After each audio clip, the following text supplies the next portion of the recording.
It was supposed to be just another day at the park, a place where families gather, kids laugh, and life feels simple. But for one young boy, the outing would turn into something far different. Jacob, a sweet and cheerful child with Down syndrome, had a heart full of kindness and a love for life that was infectious to everyone who knew him. Dressed in his favorite blue shirt and clutching a toy he never left home without, Jacob's only wish that day was to enjoy the fresh air and a game of tag with his friends. Little did anyone know, this ordinary day was about to take a shocking turn. As Jacob played near the park benches, a group of uniformed officers on their breaks stood nearby, chatting and joking loudly. What started as casual banter among the officers soon took an unexpected and cruel direction. Spotting Jacob, they began to laugh and make mocking remarks under their breath, their tone growing louder and more demeaning with every passing moment. Oblivious to the cruelty, Jacob continued playing, his innocence shielding him from the malice aimed his way. But they weren't as unnoticed as they thought. A silent figure had been observing the entire scene, his eyes narrowing with each cruel word. Unbeknownst to the officers, Jacob's father, an influential and highly respected individual, was only a few steps away. His heart ached at the sight of his son being ridiculed, but he kept his composure, choosing not to intervene just yet. Instead, he decided to let the situation unfold, waiting for the right moment to make his presence known. What happens next will leave you stunned, as the actions of the officers collide with the truth about who Jacob's father really is. Stay tuned to see how this heart-wrenching story unfolds. Jacob's father, Michael, stood just a few feet away, his mind racing as he watched the scene unfold. He wasn't just any ordinary parent. Known in the community for his dedication and leadership, Michael had spent years quietly building a reputation as someone who fought for fairness and justice. Yet here he was, witnessing his own son being mocked by those who were supposed to uphold those very values. It was a moment that tested every fiber of his restraint, but Michael knew this wasn't the time to act out of anger. Instead, he decided to listen carefully, letting the officers' behavior reveal the true depth of their ignorance. As the officers continued their conversation, their comments grew more blatant. They imitated Jacob's movements and laughed at the way he interacted with the world around him.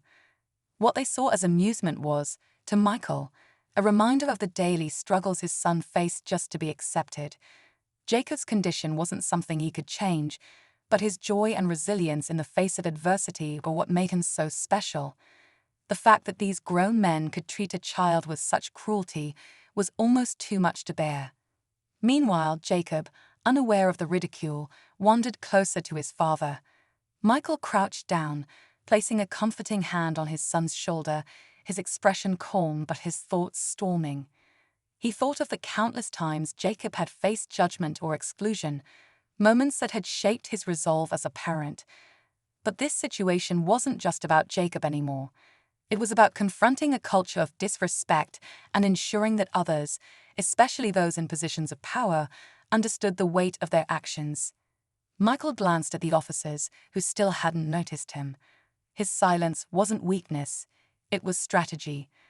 What would happen next would ensure these men never forgot the lesson they were about to learn. Michael stayed close to Jacob, his presence calm but purposeful, as he observed the officers.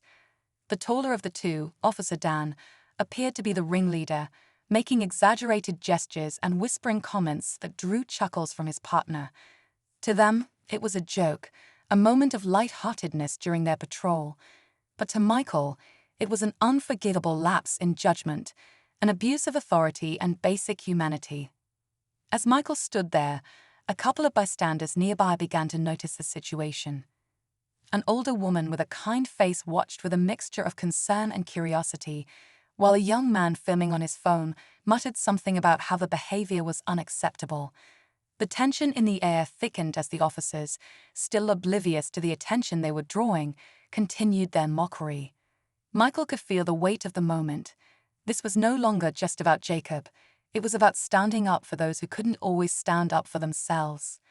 Meanwhile, Jacob, unaware of the storm brewing around him, noticed a squirrel darting up a tree and let out an excited laugh. The sound momentarily caught Officer Dan's attention, and he smirked, leaning toward his partner to make another remark. But this time, Michael stepped forward. The deliberate movement drew the eyes of the officers, and for the first time, they seemed to realize they were being watched. Before Michael could speak, the older woman who had been observing spoke up. Her voice was firm, but tinged with sadness as she asked, "Is this how you serve and protect?" The officers stiffened, caught off guard. Dan attempted a dismissive response, but the murmurs from the gathering crowd told him the situation was shifting. Michael stayed silent for a moment longer, letting the weight of the crowd's growing disapproval settle in. He looked at his son, then back at the officers, his expression unreadable. The moment was charged with unspoken tension, and everyone sensed that something significant was about to unfold. The air around them seemed to crackle with an almost tangible tension. Officer Dan shifted uncomfortably, clearly caught off guard by the shifting mood of the growing crowd. His partner, less confident, glanced around nervously, realizing this wasn't going unnoticed. Michael stood firm, his gaze steady but piercing, like a man who had seen this unfold too many times before and was done standing idly by. "I asked you something," the older woman said again, her voice cutting through the awkward silence. "Is this what you call protecting the community?" Her question hung in the cold air, unanswered, as Dan's bravado began to falter. He cleared his throat, attempting to brush it off with a forced laugh. "Ma'am, we were just having some fun," he said dismissively, but even he didn't seem to believe his own words. The crowd wasn't buying it either. The young man with the phone stepped forward, his camera still rolling. "Fun? Mocking someone who can't fight back is fun to you." His tone was sharp, and the question made Dan visibly flinch. The officers exchanged a quick glance, realizing that they had lost control of the situation. Jacob, still blissfully unaware, tugged on Michael's sleeve, pointing to a patch of grass where he spotted a bird. "Look, Dad, it's a robin," he said cheerfully. The innocence in his voice only emphasized the cruelty of what had just transpired. Michael finally spoke, his voice calm but resolute. "Jacob doesn't understand what you're doing, but I do, and so does everyone here." His words were sharp, cutting through the officers' weak attempts to downplay their actions. The young man with the phone added, "Maybe they'd like to explain this to their boss or the media." His words were a warning, and the crowd murmured in agreement. Dan's partner looked genuinely panicked now, while Dan's face darkened with frustration. "We're done here," Dan said curtly, motioning to leave. But as they turned to walk away, Michael's voice stopped them cold. "You think this ends here? It doesn't. You'll want to know who you just disrespected." The officers hesitated, but Dan scoffed. "Oh yeah, and who's that supposed to be?" The crowd fell silent, waiting, as Michael stepped forward, his calm demeanor now exuding quiet authority. The officers had no idea that this wasn't just an ordinary confrontation. They had crossed a line, and they were about to find out just how far. Dan stopped in his tracks, his confidence visibly shaken. He turned back toward Michael, trying to mask his uncertainty with a smirk. "All right, let's hear it. Who are you supposed to be?" he said, his tone dripping with sarcasm. The crowd watched intently, the tension almost unbearable. Michael took a measured step closer, his calm demeanor now laced with undeniable authority. "I'm someone who believes in accountability," he replied, his voice steady but firm. "And someone who won't let this slide." Before anyone could respond, a black SUV pulled up to the edge of the scene. The car door opened, and a tall man in a crisp suit stepped out, his expression unreadable. Several members of the crowd gasped softly, as though they recognized him, but the officers seemed oblivious. The man locked eyes with Michael and gave him a nod, a silent acknowledgement that sent a ripple of intrigue through the group. "Dad, is that Uncle James?" Jacob asked innocently, pointing at the suited man. Michael nodded slightly, his gaze fixed on the officers. The man in the suit approached, his stride purposeful and commanding. Dan's partner fidgeted nervously, sensing that something was seriously off. "Gentlemen," the man said coolly, his voice carrying a weight of authority that immediately silenced the murmurs. "Do you have any idea what you've done today?" He didn't wait for an answer. Instead, he glanced at the young man still filming, then at the crowd. "This video is going to go viral in minutes, but I'm here to offer you a chance to explain yourselves before that happens." Dan's smirk evaporated, replaced with a flicker of panic. "Who were you supposed to be?" he asked, his voice losing its edge. The man reached into his pocket and pulled out an ID badge, holding it up for everyone to see. The emblem of the Department of Justice gleamed under the sunlight. The crowd gasped again, and Dan visibly paled. "My name is James Carter," the man said evenly. "Special investigator for civil rights violations. And, unfortunately for you, this just became my personal case." The revelation hit like a thunderclap. The crowd erupted in whispers, phones went up to capture every second, and the officers were left standing there, speechless. Dan stumbled over his words, but nothing coherent came out. Michael folded his arms, watching the scene unfold. "You thought this was over?" Michael asked, his tone unyielding. "It's only just beginning." The officers had no idea how deep the consequences would go, but it was clear they were in way over their heads. The tension was palpable as James turned to the crowd. "If anyone here has witnessed what happened, now's your chance to step forward. The truth matters." A young woman holding her phone stepped forward hesitantly. "I recorded the whole thing," she said, her voice trembling but firm. She handed the phone to James, who reviewed the footage with a grim expression. He turned back to the officers. "This is not just about today. It's about every person you've ever mistreated, thinking no one would call you out." The officers remained silent, their faces pale as James continued. "I'll be reporting this incident directly to the DOJ. Effective immediately, you're both suspended pending investigation."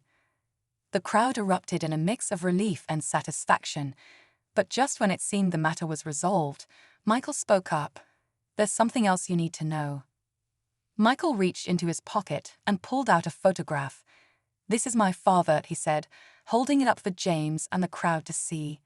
James froze, his expression shifting from stern professionalism to surprise. "Your father," he murmured, staring at the photo. It was an image of James himself, years younger, in uniform with Michael's father, a decorated police captain, standing beside him. The realization washed over James. "You're Robert's son?" he asked, his voice softening. Michael nodded, "And he taught me one thing above all: justice is for everyone." The weight of those words settled over the scene. The officers, now completely stunned, had no response. James looked at Michael with a mixture of pride and regret.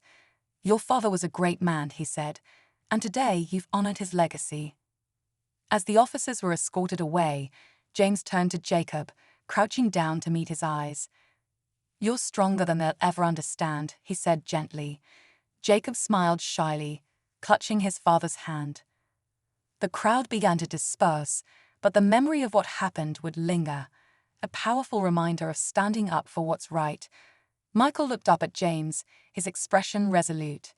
"This isn't the end," he said. "It's just the beginning of something bigger." The aftermath of the incident left a mark on everyone involved.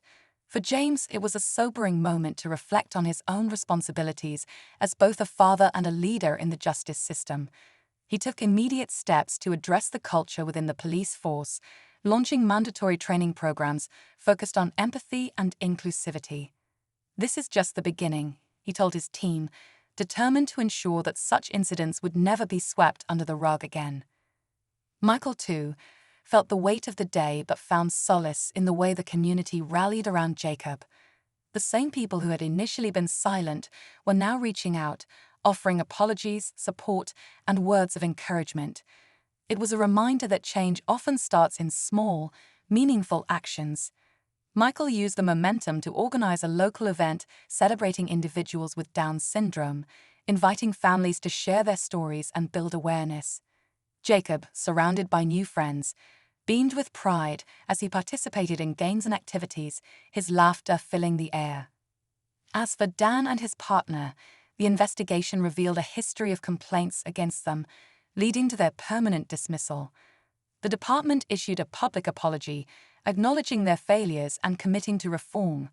For the first time, it felt like accountability wasn't just a word but a promise. The final scene unfolded quietly but powerfully. Michael stood at his father's gravesite with Jacob by his side. "Dad, I hope you're proud," he said softly. Jacob placed a small flower on the grave, his eyes bright with understanding. Michael looked down at his son and smiled. "This world isn't perfect," he said, "but we're making it better, one step at a time." As they walked away, the sun broke through the clouds, a quiet symbol of hope and new beginnings.